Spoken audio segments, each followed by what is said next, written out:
გიორგი ბაჩიაშვილი რამდენიმე წლიანი სასამართლო განხილვის პარალელურად პირველად აძლევს ჩვენებას ეგრეთ წოდებული ბიტკოინების საქმეზე მოსამართლეს და ის დეტალურად ყვება როგორ დაიგეგმა ამ მაინინგში კრიპტო ბიზნესში ჩართვა, რატომ დაუკავშირდა ის ბიძინა ივანიშვილის ბანკს და როგორ არ უნდა გაგრძელებულიყო ეს სამოქალაქო დავა სისხლის სამართლის კოლეგიის წინაშე, თუმცა გამომდინარე იქიდან რომ ის არის ბიძინა ივანიშვილის პირადი პატიმარი, როგორც დღევანდელ სასამართლოს ხდომაზე ამბობს, მას არ უკვირს, რომ მრავალწლიანი პატიმრობისთვის სწორედ ბიძინა ივანიშვილმა ის შურისძიების მოტივით გაწირა. დღეს გიორგი ბაჩიაშვილმა სანამ ჩვენების მიცემას დაიწყებდა, მოყვა წამების ისტორია გლდანის ციხეში, თქვა როგორ შეუგზავნეს ქსნის ციხიდან სპეციალურად მასზე თავდასხმისთვის ეტაპირებული პატიმარი, რომელიც პირდაპირ მის საკანში გინებით და თავდასხმით შევიდა, თავი გაუტეხა, თუმცა ამ საქმეს არავინ იძიებს და ეს გიორგი ბაჩიაშვილს არც უყვირს, ამბობს, რომ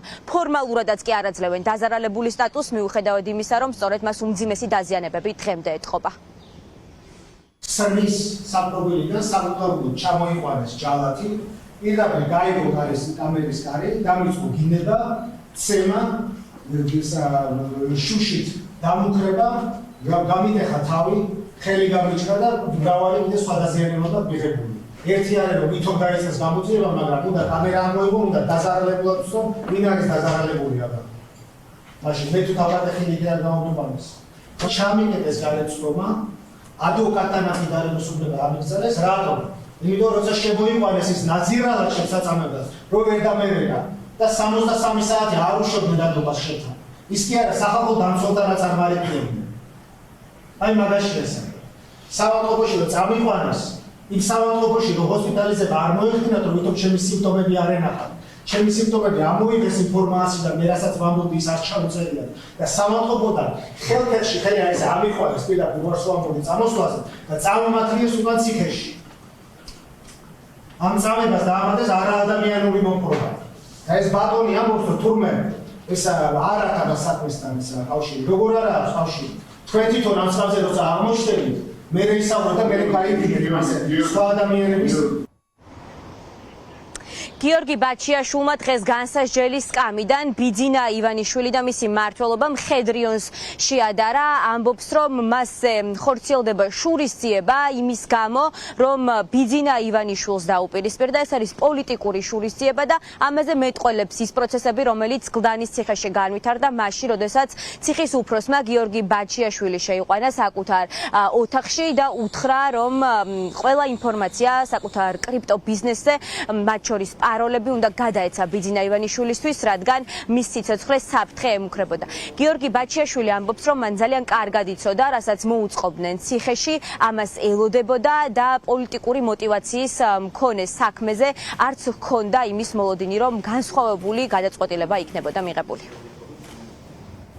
ამ საქმის სამართალთან არაფერი არ მქონია, თქვენ თუ ჩახედილი გა, პირდაპირ მიწებულება არც ერთი არ არის.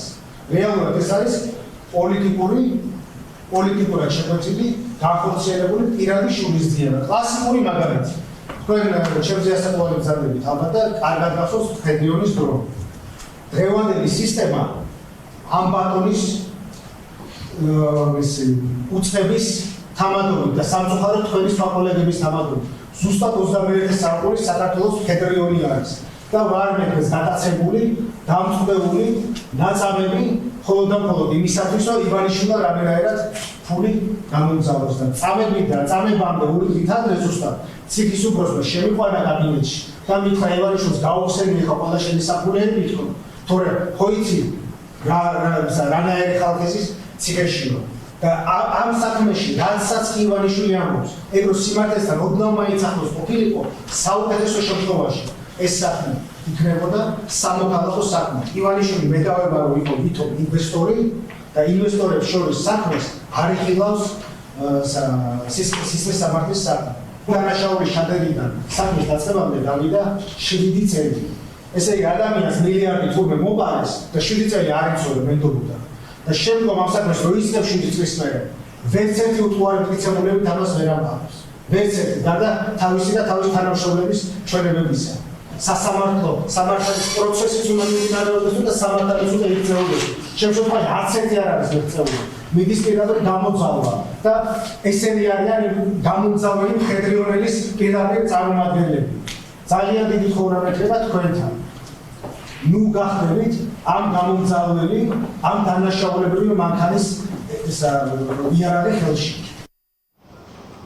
გიორგი ბაჩიაშვილმა დღეს გაიხსენა ის ბანდიტური გატაცებაც, რომლითაც საქართველოში დააბრუნეს, თქვა რომ ბორტზე მან ანრი ოხანაშვილის სუსის უფროსის გარდა სხვა მაღალჩინოსნებიც დაინახა და რომ ამაში მთელი სახელმწიფო იყო ჩართული, რომ ბიძინა ივანიშვილს დაუბრუნონ ის ფული, რომელიც მას მიაჩნია, რომ თავისია, საუბარია მილიარდ ლარზე და ასევე გიორგი ბაჩიაშვილმა განმარტა ის რატომ დატოვა საერთოდ საქართველო. ამბობდა რომ მან წინასწარ და ძალიან კარგად იცოდა, რასაც უპირებდნენ ციხეში და არა მართლმსაჯულებისთვის თავის არიდება, არამედ უბრალოდ სიცოცხლის გადარჩენა იყო მისი мотивация.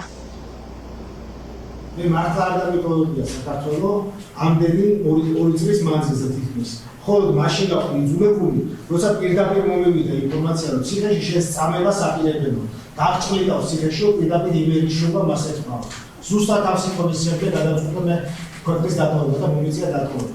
და რა მოხდა ამის შემდეგ?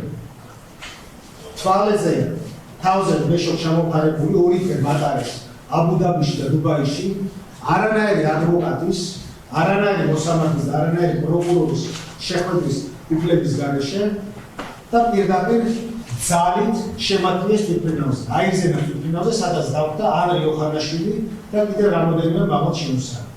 ყველანაირი კანონის დარღვევით. მე დღეს თქვენს წინაშე ვდგავარ, მოტაცებო, მე პატიმარი არ ვარ, მე ვარ ტყვენ.